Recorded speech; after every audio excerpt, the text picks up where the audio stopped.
So filming making the windows, a couple bigger windows for the RC garage. I've already got this one made up, did the framing in the inside.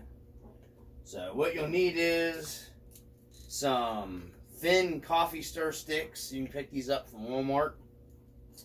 And then you'll need from the Dollar Tree just your popsicle sticks. And then what I do with the popsicle sticks are just Dollar Tree. You get like 100 and some of them for $1.25. You'll need a set of cutters. And I just take the popsicle sticks and I cut or figure out what length I'm going to need. But what I usually do before I even do that, I cut the ends of the popsicle stick off just like that. I snip them. Try to snip them as straight as you can. Like that. And it makes almost like a little 2x4 or whatever, actual lumber boards. There's 2 of them I've done. And then you do this, you snip them right where the curve or the end at is for the popsicle stick. And they all pretty much come out, they all come out the same length. And then I keep my Dremel here with a sanding disc. And then you can just hit them and completely flatten them out if you want to make them perfectly square. So then the coffee stir sticks are already cut, which by the way, these make really good 1/12 scale or 1/10 scale even wood flooring flats. If you're building one floor, like tongue and groove wood flooring for a dollhouse or your scale garage, if you want to get really scale into it, you can lay these against like each other, different hot melt glue or wood glue them together. You can build you a nice hardwood floor out of that and then stain it. But that's besides the point. So these are already cut flat. So you take your cut popsicle sticks, this is how I'm doing it, you build your outside frame, okay? Perfect, you want to build a square frame, box frame out of them, whatever size window you want to build, okay? That's what you do. So then you build your box frame. You're going to need your coffee stir sticks. And you want the thinner ones. And I'll show you why in a second. So get you something to mark. I use the pen style Sharpie. And we're going to build our framing inside for our window glass. So take your Sharpie or your pen or pencil or whatever you're using, doesn't matter, just as long as it marks on the wood to where you can read it. Come to the middle of your two. I always go usually long ways with them. Doesn't matter. Try to find the middle point and then mark the first one here. We're going to cut it. I usually cut it a little bit bigger.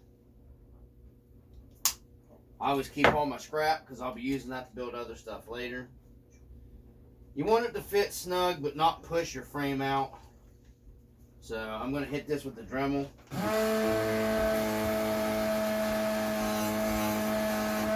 And flatten that out a little bit. So it's flat mounting. Hot melt glue. Hot melt glue, just a little bit. Hot melt glue, just a little bit. And come in here to my box, find the midpoint here. Sometimes it takes a couple tries. I think I got that one pretty close, never mind that fuzzy junk. There you go.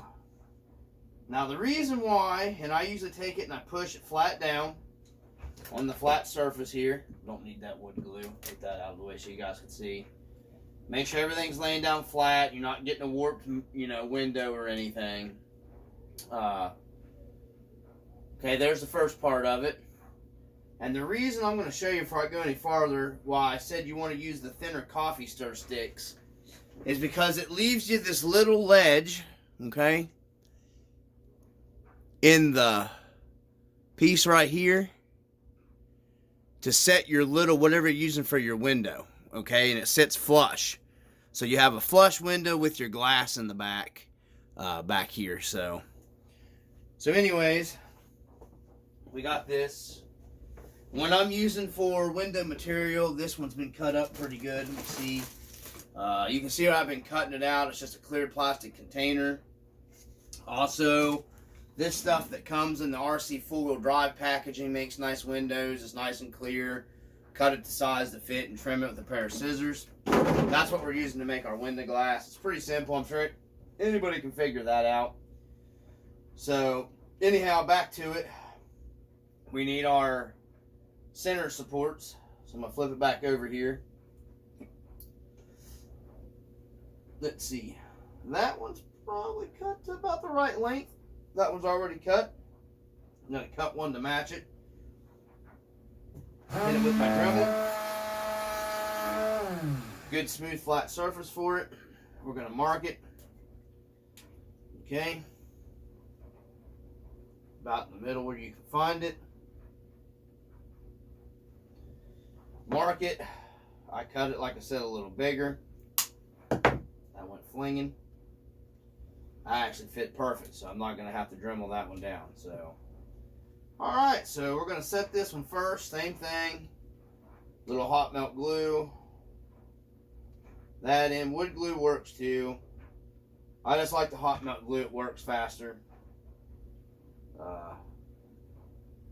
And then, hopefully that's about my midpoint here. And then I lay it down flat and I push it. Because you want all this stuff tucked and flattened and all that stuff. Just like that right there. Okay? Then come to your next one. Let's see. Yes. Oh, perfect. Now drum one out just a little bit here.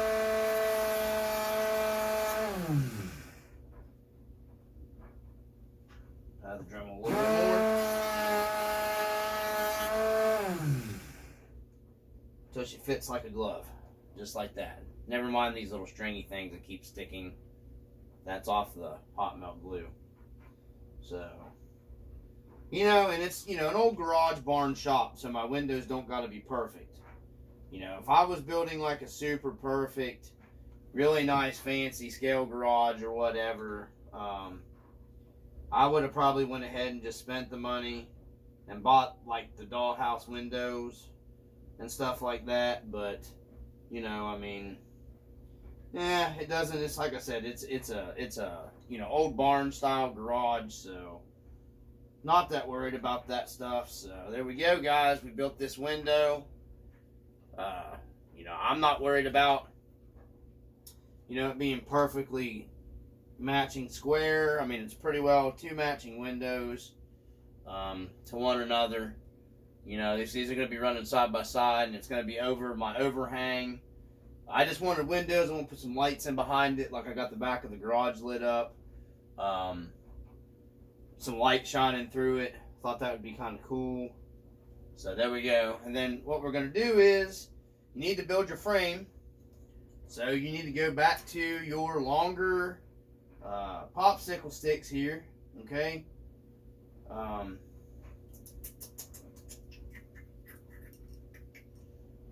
Let's see how we're going to do this. Framing it up here. I want overhang. So we need to figure out our length. So let's see here. Okay.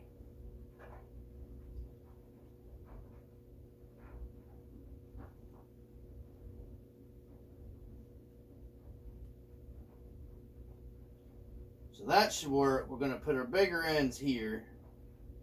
And then we're going to box this in. So you want your longer ones on the side here. And then we're just going to glue these down. I'll show you.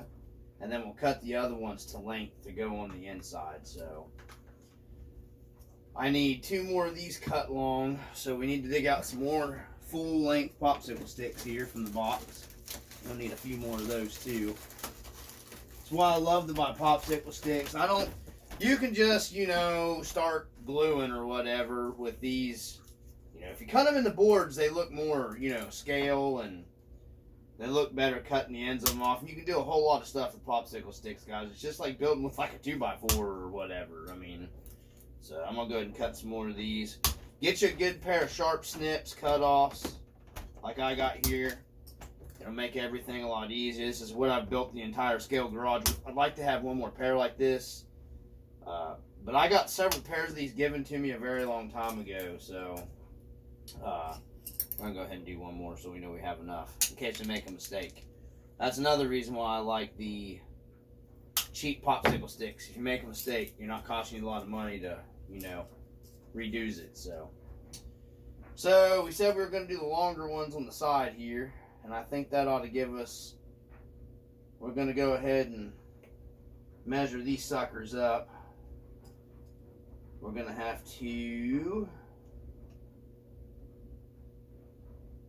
yeah, I think this will work out actually about perfect. So let's go ahead and glue these on the sides. And I just take it and I put a dot here, and I put a dot there, and I put a dot there. And then I'll go back in that, and then one in the middle. Because you don't need a lot of hot melt glue, and it'll get everywhere and messy and all that good stuff. And then you just kind of press it down. Wait a second. Make sure you're keeping it as lined up as you can. You got to trim some off of it once you start going. These are going to be the same length either way. So, no big deal. I'm going to trim a little bit off of this one. A little too long. I didn't get it perfectly even, so probably going to take some more off of it. This one I know we got perfect. So okay, so let's go ahead and put this one down like we did the other side. So our dot, our dot, our dot, our dot, and our dot there. And we're just going to glue her down, try to do it like 50-50. Okay.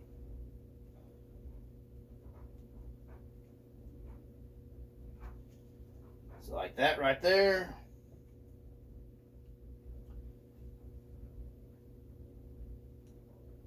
And then we're gonna have to trim our middle box here. So I'm gonna go ahead and mark that where it needs cut. Leave a little overhang on it.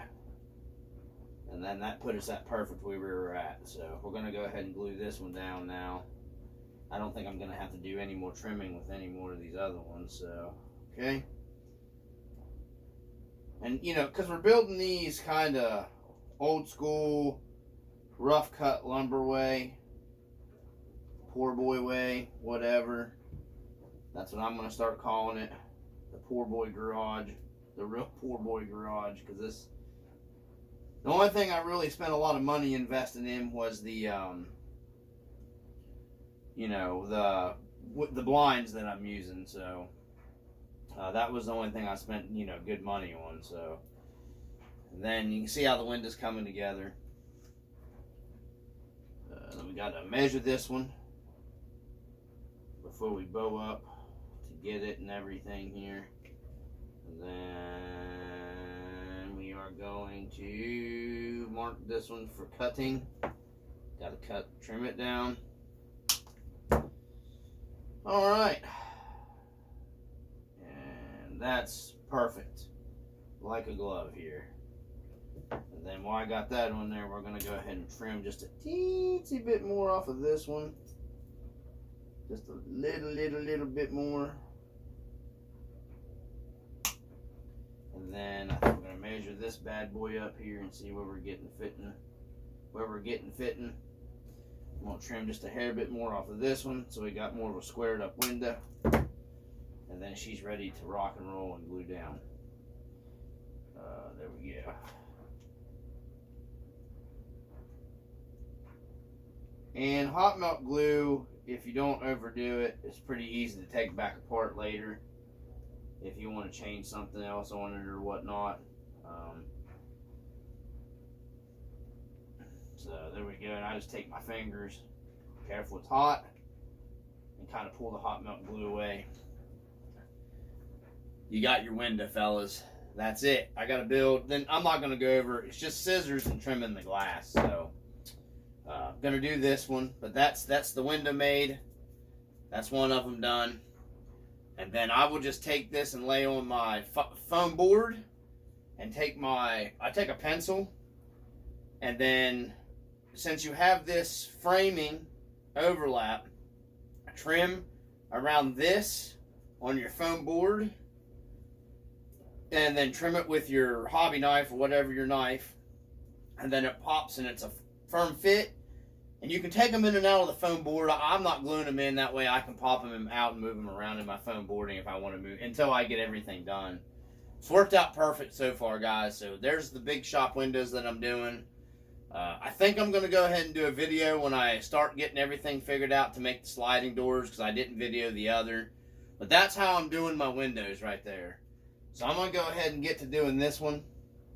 And I just thought I'd do a quick video here for you guys on how I'm doing these. So it's hard. It's arts and crafts with RC Dungeon. Peace.